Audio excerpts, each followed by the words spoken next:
Hi, I'm Alex Archbold, and I've been buying and selling antiques since I was 9 years old. From basements to scrapyards, I'll look just about anywhere I can to find lost antiques and collectibles. And sometimes I'll go big and buy everything. With my wife and kids, we run an antique shop in Edmonton, Alberta, Canada, filled with some of the most unique items we can find. I never know what's going to happen or who I'm going to meet. This is our life, this is our adventure, and this is Curiosity Inc. I'm home, honey.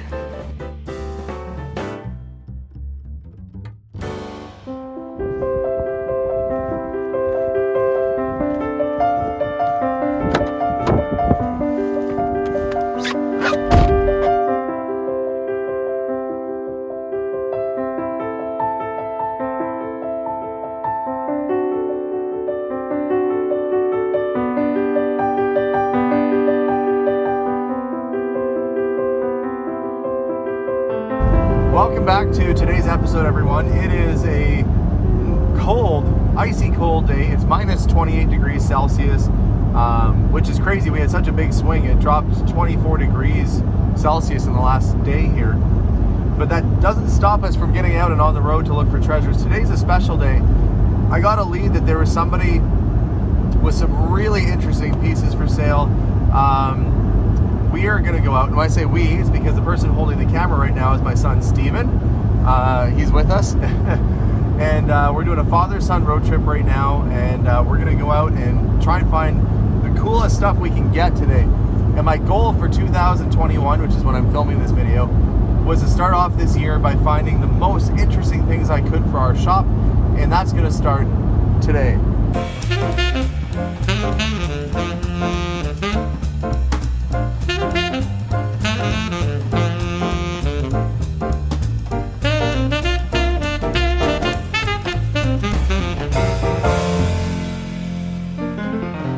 Steven and I have gotten home. He's already waiting over at the table. We're going to start laying things out. I've got my paperwork, which we're going to go through later in the video, and the boxes behind me, which I'm going to start laying out. So you ready to dig through these boxes finally? Yes, I am. Oh, wait. He's been excited about this for days, so let's start unpacking and see what I got. Hey, Steven has the first box. Take it over the table, and let's we have to be more careful than we've been about anything with this stuff. Actually, I'm going to get a cloth for the table too. I'll be right back. All right. Okay, the next box is marked mask, Chinese money, etc. So be a little variety of stuff in here. Now, both of us have washed our hands. The reason why we're not using gloves, in fact, if you some museums will use the white cotton gloves when handling this sort of stuff, but there's an added risk of it dropping out of your hands and breaking. So for what we're doing today, no gloves because we don't want to drop and break or damage anything. But if you were in a proper setting, yeah, you might look at different ways to handle it. I'm just gonna lift the tape up on this. You have scissors, but I think what we'll do is we'll just lift the tape. All right. And see what's inside this box.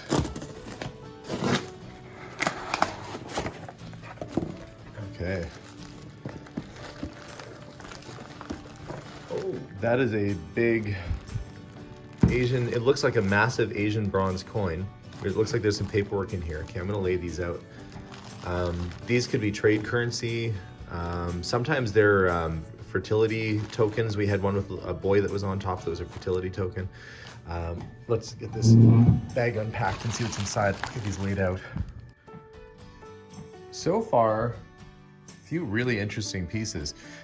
This is very early form of currency, Chinese currency from, I think it's about 100 AD or around there.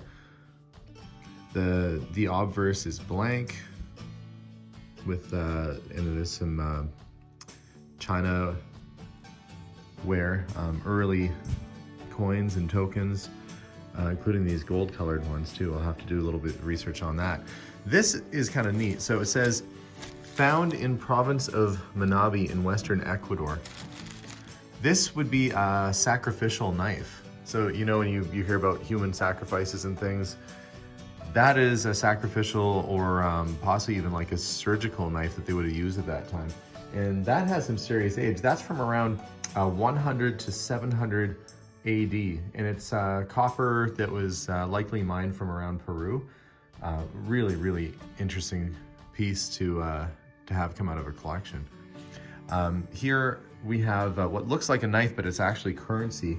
This would be, oh boy, I want to say Eastern Zhou Dynasty. It's from about 700 BC to 256 AD. They use things like this. Ridged handle, slanted blade. You could stack and store these sorts of things on a rope, and you'd use that as currency. So, fair size too. That would have been a good piece of currency. And the one thing, and you know this too, Stephen, is that they didn't actually use coins as currency all the time. You have a Roman coin, or don't you? That's not even a coin. It's not Roman. It's like Persian coin. Oh, yeah. It's like an arrowhead. Yeah. So I mean, we look at what we use for currency now, but they hadn't figured out to use coins. And a lot of times these holes that you see in early Chinese or Asian coins are so you could string them together and carry them. So there's larger currency. Everything is sort of meant to be strong so you could carry it easily around. Of course, that changed later on. So, boy, some really neat stuff coming out right off the hop here. This is pretty cool stuff so far, and we're only even into the first little bag here. This also looks like other currency. Early forms, manila possibly. Okay, we're gonna get these out of the bag and we'll have a look at it here too. Yeah, that's exactly what this is. It's a manila, which is actually, I think it's Portuguese or Spanish for bracelet. These were used in West Africa and sadly were used as currency as part of the slave trade. Finding an early slave trade piece like that is an unfortunate part of history that happened, of course, many moons ago, and there are remnants like that that are still around and with us. Some of these other pieces are also trade beads and tokens, probably from around the same era or so. Okay, well, let's continue digging and see what else we find in the box. Tooth necklace. And I'll open these guys up and see what's inside. This is going to be a cool one. This is quite heavy. I think this is a mask. Stone carved mask. Possibly Olmec or Mayan around that time. Okay, let's see if we can get it out of the bag here. It's exactly what I thought. It's a early carved, it looks Olmec to me. I mean, an actual expert would know better than I, but, and we'll check some of the paperwork we have on it just to verify, but this could be, you know what they would use this for, Stephen?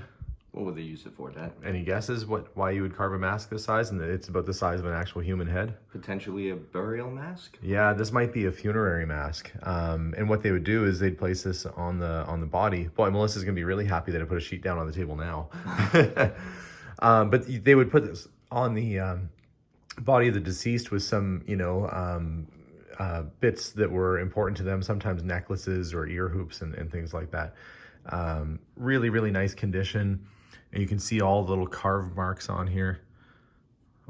So nice piece. It's probably maybe, I don't know, 10 inches across and 8 or 9 inches tall. And it is hollowed out, carved out on the back a little bit too. This wouldn't have been, the reason why this would have been more of a funerary mask is because the person's carved with their eyes closed. If you have eyes that are open and a mouth that's open and holes for mounting, that would be one that you might wear for a ceremony. This type of piece would just be placed on a person or potentially decorative, but really cool. We have a couple other boxes here. So do you want to open up? I don't think that that's full of Edo Japan, but let's see what's inside. I might have to get some scissors. So you've got some scissors over next to you? Yes, I do. Yeah, just be very careful. The one piece I could see on the top, it's metal. It looks like a hat badge, like an old military piece, but hard to say. When you buy boxes that are packed up by a former museum, you never know what they're gonna have inside. Okay, let's flip that over. King William III, 1690. Now, that wouldn't likely be from 1690. sometimes you see a date and you get all excited and think that might be from when it's from, but it's just not built to that era. What this likely is a World War I era cap badge. In King William III, that was King William's own. It was probably like a brigade, World War I branch of the military. So they would have had that on their cap, and there's attachment points there. It's actually quite large. It might be a little bit bigger than your typical cap badge, but good condition. And there are lots of military collectors, so a little bit newer than some of the other things we're finding here. We'll set that over here. But what do you have in the rest of it? Well, first of all, we have some Kleenex just in case you have to wipe your nose. Okay.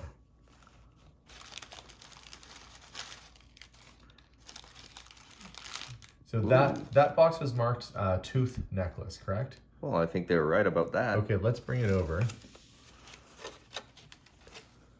Animal tooth necklace. And what does it say on it? I'm gonna bring this a little bit closer.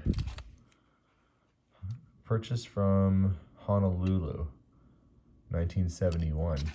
So that could be, yeah, Hawaiian made from, I mean, who knows how old it is. I mean, if it's from 1971 when it was purchased, you'd hope that most of these items were purchased as an antique. Yeah, I'm not overly familiar with that, with what those teeth are from, but wouldn't want to have any of those sink into me. It is very long, you know, for the woman who has it all and wants to have something different, or man, or whoever, you have an animal tooth necklace. You know, it's an interesting arrangement in the way that they've actually hand tied and knotted and strung it all together here. I would say this is quite a bit older, of course, than the 1971 they have on it. Hopefully there's some paperwork on it, but that looks like it's a very early Hawaiian piece. Okay, we'll leave that in its little box and we'll set it aside. Let's open up this box. Oh, arrowheads. I think that's what this says. This box, yeah, that's what it is. It's a box full of arrowheads. All different sizes and manner. You know, the fact these came from a museum collection is pretty cool. Sometimes farmers are digging in their field and one of these will pop up, or down by the river, and where people would have hunted. So you can find these things in the ground on occasion. Some of these are marked ARK, which is usually Arkansas. So I wonder if these are, let's see, what does this say on it? Clayco Ark. You know, what's interesting about this is that back in the 50s and 60s, when they found stuff like this, people knew it was an artifact, but look, they just wrote right on the artifact itself. You know, it's not something you would do nowadays. It would be gently tagged or put in its own little holder. You know, different times for sure, but a nice little box full of arrowheads. Okay, we've gone back to the necklace, and after doing a little bit of research, we've discovered what, Stephen? These are dog teeth. Yeah, they're canine tooth necklace, which was, I guess, something they did in Hawaii, but you see a lot of them from New Guinea from the 1800s or so. So this is an antique indigenous canine tooth necklace. And when Stephen was looking at it, he said they look like dog teeth, and he was absolutely right. So good call, kiddo. We'll put it back in the box, but at least now we know what that is. We've only gotten through the first layer of this box. Oh, this looks like it's gonna be something special. There's a pillow. Okay, another big mask. This one's really big. Yeah, let's bring this out. Just gonna see if there's anything underneath. You wouldn't want to wear this. It's really heavy. Beautifully carved. Open eyes. You can see there's holes in the back and in the sides. Are there holes in the back? They might have actually worn this one. Boy, that'd be a heavy thing to wear. You'd have extra strong neck muscles. But yeah, Stephen's right. See, I was saying that this doesn't have the holes in it, so it's not something that you probably would have worn, and the eyes are closed. This one, eyes are open, mouth is open, it's very alert, and you've got the holes to possibly attach it on your head. So this might have actually been a ceremonial piece. Usually, though, you would have the eyes hollowed out so you can actually see what the heck you're doing. But it is interesting that it was either probably mounted or strapped on to something. It might not have been, maybe if not worn, it could have been mounted somewhere. Again, carved stone, really nice detail. I like, look how swirly it looks when you get into the carving on it. Just you think about the guy or the person who made this all those years ago, that, you know, to see into the future and think that here it is with us, you know, and that's probably over 2,000, 3,000 years old potentially. It's lasted in that good condition. I think that was it from the bottom of this box, right? Yeah. Okay. Well, that, no kidding, it was marked fragile. Okay. Let's move on to box number 2. Steven is moving box number 2 over. And I think what we're gonna do today is, after we're done opening these boxes, we'll set these up and take proper photos of them. I brought my light box home, and we'll post those on our Instagram page. Okay. We got some bottles. Yeah, these are a little bit newer. That's a 1940s Hudson's Bay whiskey bottle. Mind you, Hudson's Bay is one of the oldest retailers. He's since 1670. I used to be a manager at their store years ago, and unfortunately they're closing down this year. So kind of sad, but an interesting part of Canadian history. I think there's another bottle in here too. There is. Yeah, another Hudson's Bay bottle. Okay, those are a little new, but still kind of interesting. What do you have there? Looks like It looks like a pitchfork. kind of does. But look at the way the ends are hooked on it. Okay, let's have a look at that. I'm assuming that would be mounted on, or not mounted, but it would be on the end of this Okay. stick. Well, yeah, you would think so. That would definitely, Those are barbs to hook into something. yeah. Well, okay. Well, let's see if there's any what else is in here. We'll get everything out and then we'll have a look through and see. These little tiny pieces that are wrapped up. Now, these were recently wrapped up for us for transport by the previous owners. So obviously, in the 1960s, they weren't using Ziploc bags. But I'm gonna open this bag up and see what's inside. And what was in the bag? Ear flares. You know when people get the ear extensions and it makes your earlobe all widened out? Yes, I do. That's what this is. Really early ear flares that would have, you know, gone on the side. There should be another one in there too. I would think that hopefully there's a matching set. Let's dig and get everything out of the box and see what else is going on in here. There are some early just like blacksmith tools too.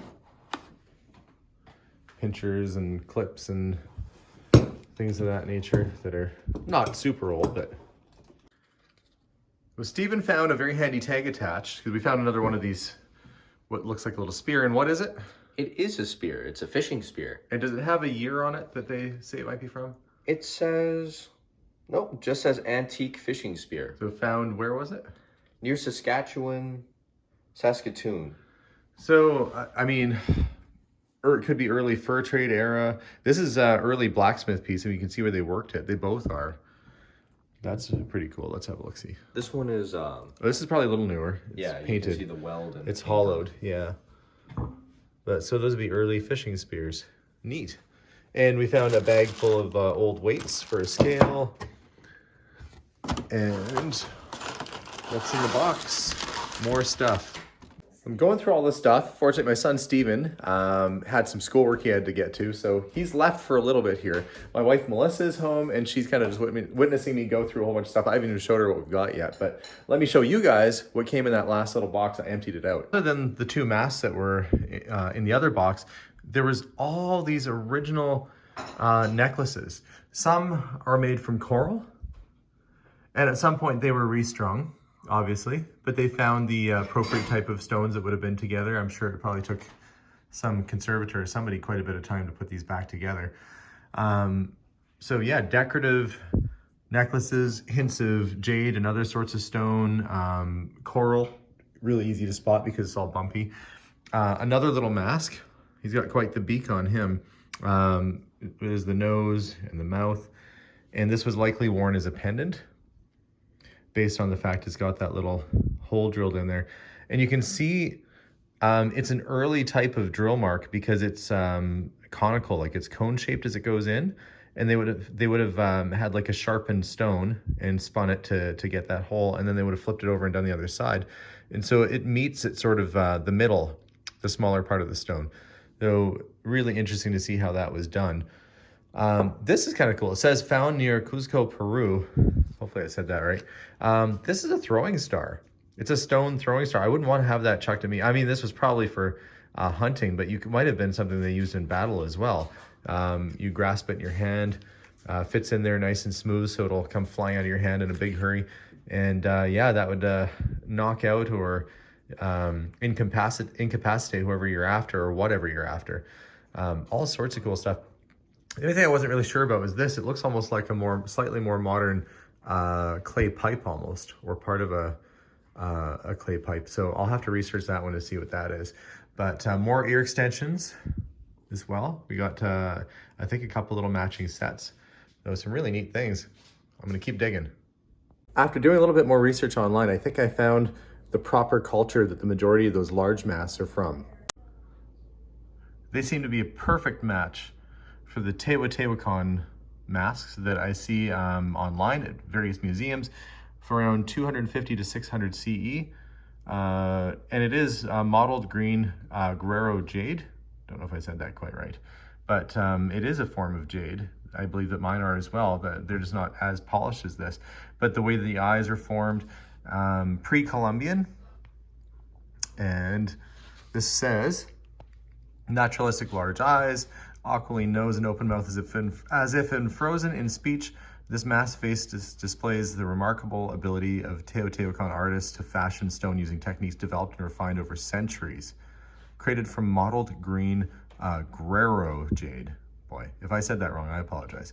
Which was long associated with fertility and the cycle of life and death. It was sacred and revered. Probably not worn during rituals, rather appears it would have covered the face of an elite individual in death. Yeah, that's my thought. And then of course it had the string holes drilled through the sides so you could attach it right to the person. So yeah, these are likely a funerary or death mask. Wow. I have been going through boxes now for the last 20 or 30 minutes or so, and I've just about got everything laid out on the table. So I'm gonna do a little walk around with you and show you just the amazing amount of stuff that came out of these boxes. This is the haul from today. And not my average stuff. Not, normally I'm buying things like old, Hot Wheel toys or collectibles or military stuff. This is a whole other manner of collecting. Now, some of these were labeled. These, like this little frog, it says from Central or Eastern USA in Mississippian period, 800 to 1500 AD. Little frog, isn't that cute? And all these early Central or Southern American artifacts, Mayan. We've got some Peruvian pieces, little stone figures, wood carved masks. I mean, this is way outside of my normal wheelhouse, but it's so nice to get some things that will also teach me a bit about history. Now, I don't know if this is a like a Mayan kind of era smudge pot or what that would have been used for. Really, really nice detail with the big sort of snarling teeth. There's a lizard of some sort almost. It's just not the average sort of thing that you come across. I found this, it looks almost like a little pipe of sorts, or spoon, but it's broken sadly. But the pieces are both there. That's probably a more recent break. That didn't happen in my ownership. That was separated in two different lots. We found both pieces that match up. There were some lots that came from our indigenous cultures up north. So this would be an Inuit piece, very, very early, carved out of probably whalebone or bone of sorts. And it's got the little person just grasping, the little child grasping onto the back. And I think I'd have that face too if I had someone grab it onto me. And what's interesting about this is that a lot of times you see northern indigenous statues and they're quite large. But when you see a small one like this, you know that it was likely intended to be carried as a nomadic person would. You would have something small like this you could keep with you very easy and pack it around, and this might be like a little child's toy. You wouldn't have a big heavy stone sculpture to carry with you if you're moving around and following your next meal. So when you see the small pieces like this, they're most often authentic, and these would probably be, you know, potentially 1700, 1800s. Quite early. There's a little seal there, and it has what almost looks like a piece of quartz inlaid into the bottom to act as maybe a bit of a weight. So maybe this would float on the water. There were some more modern items too, like these blacksmith forged axes that are almost like Hudson Bay trade era sort of axes, you know, 1700s kind of pieces, or 1800s. You can see all the hammer marks on them. And then there's some pieces from around the world, like this antique. This is a Philippine bracelet made of a wild boar tusk.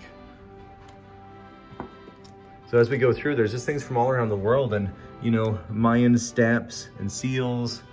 And again, another box full of Alaskan and indigenous art. And you see what they've done. Again, they wrote where they got it from right on the artifact itself. Again, that's something you see with pieces that were in museums from a long time ago. Carved little figures. To me, this is very nice to see, because these would all be nice, early, authentic, locally made pieces from up north. They were not tourist pieces. They were made to be used by the peoples that actually carved this. That was for them. And they've since been traded for or traded to. There's 74 Hawaiian scissors. Such an odd mix of things from all over the place. I found this little clay mask in there too. And you might be asking yourself, well, how do you know if this is authentic or not? I mean, anybody could just write a tag saying anything. The nice thing is, when I bought this collection, I got all the paperwork on it from 1950s, 60s, and 70s, from when it was purchased from major museums and auction houses and collections. So it's all legit, and it's all verified with certificates and the whole works. Big fat envelope here. That's the biggest and most important thing to have with something like this, is the documentation. Most of these artifacts go back, you know, within the last 1,000 years or so. Some are potentially a fair bit older. But we have also, you know, probably from the 1800s or so, these early woven baskets that are Salish or West Coast indigenous, with these beautiful little woven details on them. And again, Northern Inuit figures, little tools and scrapers that were made of bone. You know, that might be for scraping or, you know, removing flesh, or even, you know, you can almost use that for just about anything, but it's just nice how it's got that. You can feel that it's been used. It's all smoothed out, and really, really, you can feel that the hands have been on there. It's well grooved from years. Ancient spoons. Let's see, this says bought at Barter Island off coast of Alaska. It's like a husk or a scoop, probably like a water scoop of sorts that would have been used. Somebody would have just chiseled that out and used it. I mean, it has a natural handle on it anyway. But yeah, really, really interesting collection. So where did this stuff all come from? The man that in this book they call Mr. Wetaskiwin, a prolific collector and a gentleman that owned his own private museum, Stan Reynolds, in the estate of Stan Reynolds. Now, he traveled the world. He was a World War II fighter pilot. Very interesting guy, actually. He was a World War II fighter pilot, came back, opened up a car dealership, and ended up opening a whole bunch of car dealerships. Bought machinery. They would take nearly anything on trade. Like you could trade in like your stove towards a car or whatever. But he ended up amassing this big collection, and he built a museum in the 60s called the Pioneer Museum. And as he was putting together the museum, he would go off and he'd collect artifacts. And of course, as a private owner of a museum, you could go off and you could see even in the 70s, he was buying things, you know, from archaeologists and people who were, you know, looking at Aztec sites and stuff. And not surprisingly, at that time, before many rules were set in place, you could just go about and buy all these things as you wish. Now it's a little more difficult. You have to have proper paperwork, and it has to have been, you know, an earlier piece.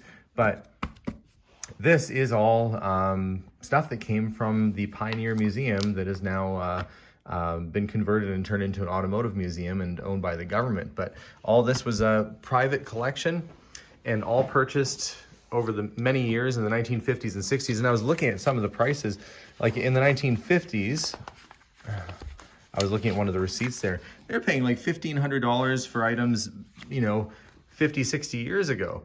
I can only imagine, like, that would have been a brand new car in 1960 pretty well. But there he was out and buying stone masks, Olmec or Olme masks.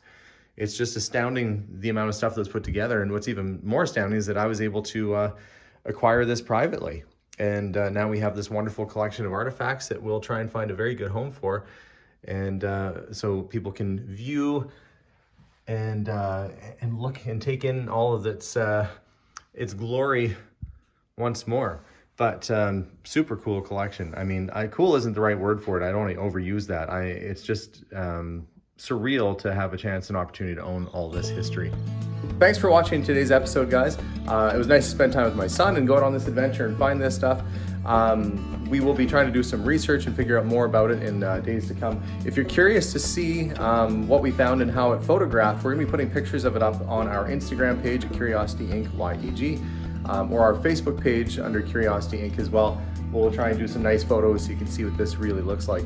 But today, wow, it's a real special day. But thanks for watching, guys. I mean, you just never know what you're gonna find in the middle of the prairies. It could be, you know, an old car, or it could be ancient artifacts. So tune in for more episodes. Don't forget to hit that subscribe button, and we'll see you all soon. Bye for now.